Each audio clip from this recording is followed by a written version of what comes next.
Vocês estavam esperando o lançamento da nova geração de processadores da Intel para decidir se vocês compravam um 14900K ou se vocês compravam Intel, se ficava na Intel, se ia para AMD, se você fazia upgrade, não fazia upgrade, se ia cair preço da geração anterior. Eu tava esperando tudo isso. Bom, a espera finalmente acabou, porque a Intel lançou os processadores e agora nós já testamos os processadores Intel Core Ultra. Você deve ter notado que existe uma grande confusão em relação à conclusão do que esses processadores são capazes, se eles são ou não são uma opção para você. E agora?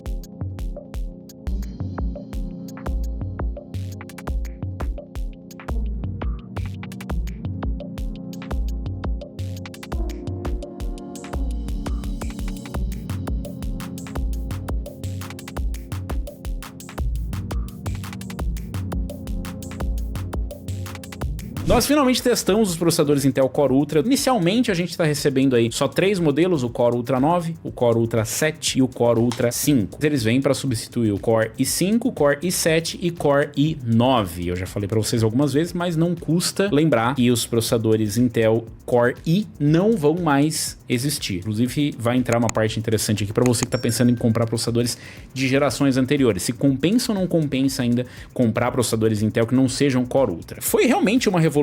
Os processadores da Intel, pelo menos os CPUs, os núcleos mesmo, né? Eles são 3 nanômetros, TSMC, e aí já entra uma pegadinha, porque ele é TSMC, ele não é Intel, ou seja, quem tá fabricando de fato o chip e os outros chips que estão lá dentro desse processador é a TSMC. A Intel também mudou a abordagem, eles não trabalham mais com aquele esquema monolítico, onde tava tudo dentro de um chipzinho, agora eles trabalham com tiles, que é um nome bonito para os chiplets deles, ou seja, eles utilizam uma abordagem muito parecida com ARM, né, da Apple, enfim. O que mudou também? Primeiro, a adição da NPU, mas tem algumas pegadinhas. Primeiro, a NPU ela não é forte o suficiente para entregar os tops necessários para ele ser um Copilot Plus PC. As features do Windows, né, de Copilot que deveriam rodar nativamente, ali ele não se certifica para conseguir rodar esses recursos. Mas você que é gamer não tá muito interessado em NPU, você quer saber, e aí? Esse processador aí, com essas tecnologias novas, será que funciona bem? Os processadores, eles são bons e ruins, são excelentes e medíocres ao mesmo tempo. Em eficiência energética, a Intel evoluiu e evoluiu bastante. Se você der uma olhada nos nossos números lá de performance e consumo, evoluiu bastante. Principalmente em relação à eficiência. Às vezes até tem a mesma performance, mas consome menos. Ou às vezes faz mais consumindo a mesma coisa. Isso é um salto de performance e um salto de eficiência, mas é muito difícil você conseguir explicar para as pessoas que ele ainda consome a mesma coisa com 14900K, mas está fazendo mais pontos, ou está trazendo uma performance melhor, ou está terminando uma renderização num tempo menor. O problema é, a quantidade de cores e threads nos processadores diminuiu, porque agora só tem 24 cores e 24 threads. Tem menos threads do que a geração anterior, que é o 14900K, porque não existe mais o HT. O Hyperthreading foi aposentado para essa geração. Mas a gente ganhou numa eficiência energética e ganhou a performance em alguns casos, enquanto que em outros, onde o Hyperthreading faz muita diferença, a Intel ficou atrás. Ficou atrás da AMD e ficou atrás dela mesma, com a 14ª geração. Às vezes até da 13ª ou próximo da 12ª, o que é bem ruim. O processador não serve só para jogar, galera. Mas a verdade é que, para nós entusiastas, é onde a gente consegue identificar qual foi o salto geracional de um processador para o outro, ou de uma placa de vídeo para outra, ou de uma plataforma para outra. E é aí que o Core Ultra 9 285K e toda a linha Core Ultra patina e patina feio. Em alguns casos, ele bate o 14900K. Em alguns casos, ele bate o 9950X. Em outros casos, ele perde pro 14900K. Perde pro 9950X. Em alguns casos, ele bate o 7800X 3D, o processador para games mais rápido que a AMD tem. Em outros casos, ele perde pro 7800X 3D. Só que ele mais perde do que ganha. O que é esperado? Afinal, o Ultra 9 285K nem é um processador gamer. Mas a Intel diz que ele é a sua melhor Battle Station e ele que tem que estar presente no seu PC gamer, mesmo ele sendo um processador mais caro, mesmo ele não sendo um processador só para jogos, e mesmo ele tendo uma performance relativamente melhor em tarefas voltadas à produtividade do que em jogos. Ele consegue ser mais eficiente do que o 14900K. Ele consegue entregar a mesma performance consumindo menos, ou consegue entregar mais performance consumindo a mesma coisa. O Core Ultra 9 ele não é consistente. E eu tô falando só de jogos, entenda, eu não testei a fundo em produtividade, mas teve outros canais que testaram, e parece que é a mesma coisa, ele é super inconsistente, apesar de lá ele ter uma uma performance relativa um pouco melhor e a eficiência energética aparecer bastante. No caso dos jogos, nem tanto. Os números de eficiência parece que evoluíam ainda mais do que os de performance. Por outro lado, os jogos têm tirado proveito mais os de performance, não de eficiência. E aí entrou que tá parecendo a primeira geração dos Ryzen. Desde a 10ª geração que a gente vem testando, eu não encontrei tanta instabilidade quanto eu encontrei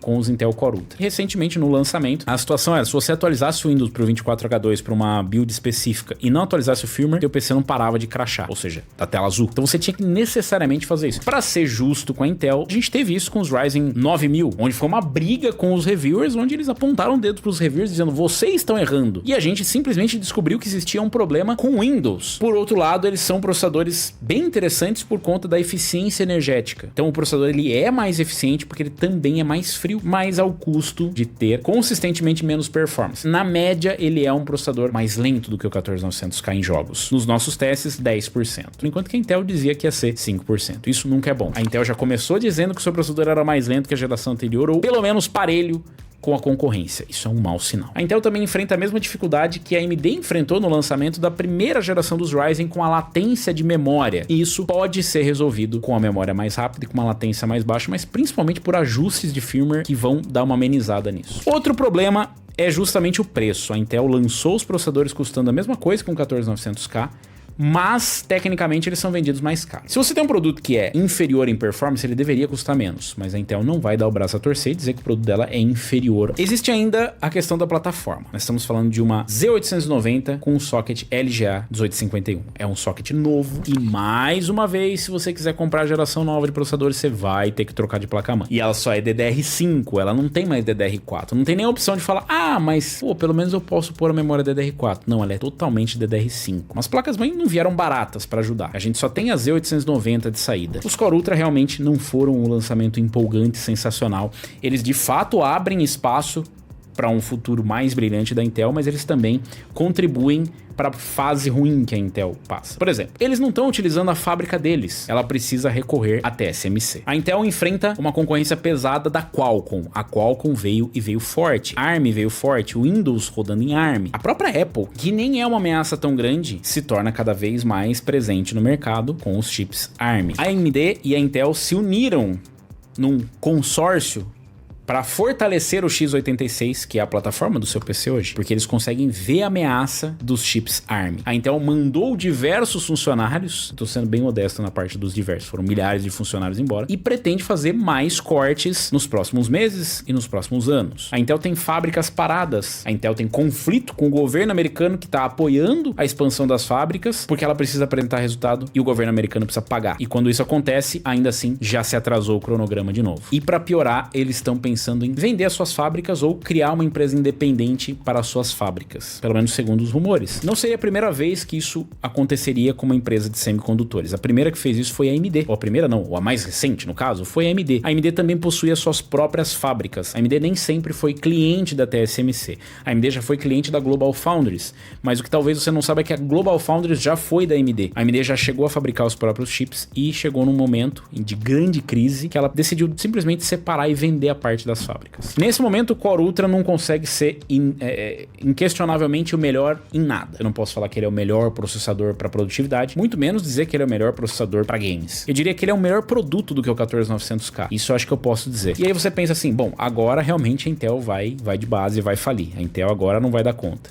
Foi um fracasso esse processador, não vai vender nada. Sou obrigado a discordar um pouco. Eu acho que vai vender. Vai porque, dentre outras coisas, a Intel ainda é muito forte no mercado. E ela vai vender muito. Não tanto quanto ela gostaria. Até porque o que a gente percebe da comunicação da Intel é que eles estão alucinadamente tentando convencer o público de que os AI PCs são o futuro. E eu acredito, Intel. AI PC é o futuro, só não é o presente. Eu não sei se a gente tá vivendo aqui um momento APU da AMD. Pode ser que, sei lá, no futuro a Intel tenha um mercado onde as NPUs deles são realmente bem mais poderosas e que todo mundo vai querer uma NPU e eles vão estar muito à frente nisso. Talvez seja isso, a gente não sabe, porque a AMD tá mais atrás nesse sentido para desktops. A gente não tem NPU nos Ryzen 9000, por exemplo. Mas não é como se a gente precisasse. Mas é aquela pergunta, o que vem primeiro, o ovo ou a galinha? Eu só posso dizer que os Core Ultra são processadores ok, nem um pouco empolgantes. Os Ultra 9 são até interessantes, o Ultra 7 e o Ultra 5, então, complicadíssimo. Mas sabe o que é interessante? Talvez você ainda compre um processador da Intel por conta do Core Ultra 9, porque a tendência é que um 14900K vai cair de preço. Mas o que eu posso dizer para vocês é que na próxima geração eu acredito que os Intel Core Ultra vem forte. Essa parece realmente um momento a M4 da Intel, um momento Ryzen, em alguns sentidos, né? Onde a Intel tenta mudar completamente, não tem o melhor produto do mercado, tem um produto competitivo, mas a sua plataforma tá só sendo ampliada para a próxima geração. Então eu acho que os Intel Core Ultra 300S, né, para desktop devem ser melhor. A questão é, como é que a Intel vai sobrevivendo até lá? Porque a situação não tá boa em nenhum segmento. Isso só vai melhorar se você deixar o like. Deixa o like aí, se inscreve no canal, clica no sininho para receber as notificações de novos vídeos e fica ligado porque vai ter mais novidade por aqui. Mas para isso tem que seguir e ajuda a gente aí a chegar nos 50 mil aí no Unlock.